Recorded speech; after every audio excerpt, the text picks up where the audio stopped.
Asia's first unicorn. So can you tell us a bit about how in the past couple of years, how you've played such a pivotal role in this transition that Jakarta really needs to make? Sure.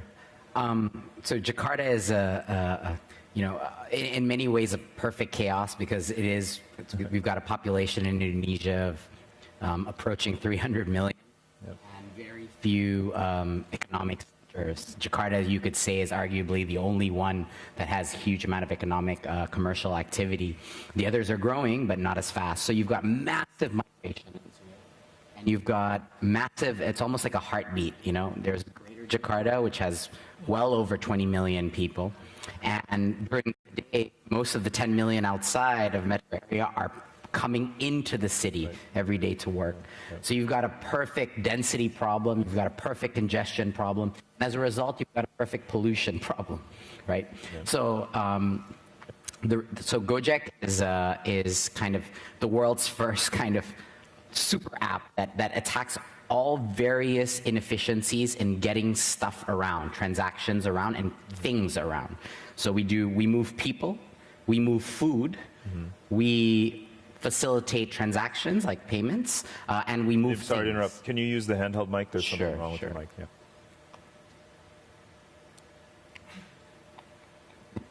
There you go. So we're the largest employer or indirect employer in the country with about 1 million drivers, and we serve about 300,000 small businesses and serve their food. So in terms of what we do is the app allows users to hack the constraints of megacities, essentially, right? So what it means is that instead of, so we're substituting a few activities that are actually increasing friction in a megacity. Number one is owning your own vehicle. The vast majority of people who use our ride-hailing service own their own vehicle.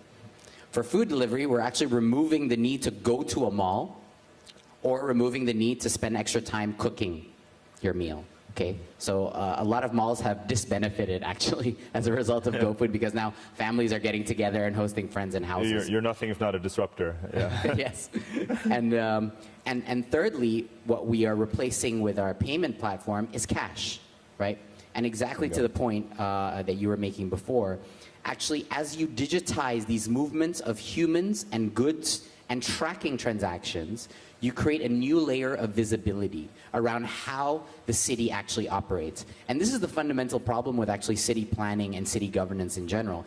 They honestly do not have even enough data with which to ascertain what are the actual problems that matter to people, how acute are they, and what are the root causes. Before solutioning, that is the base minimum. You need to first find out and quantify what exactly are the frictions that are faced by people.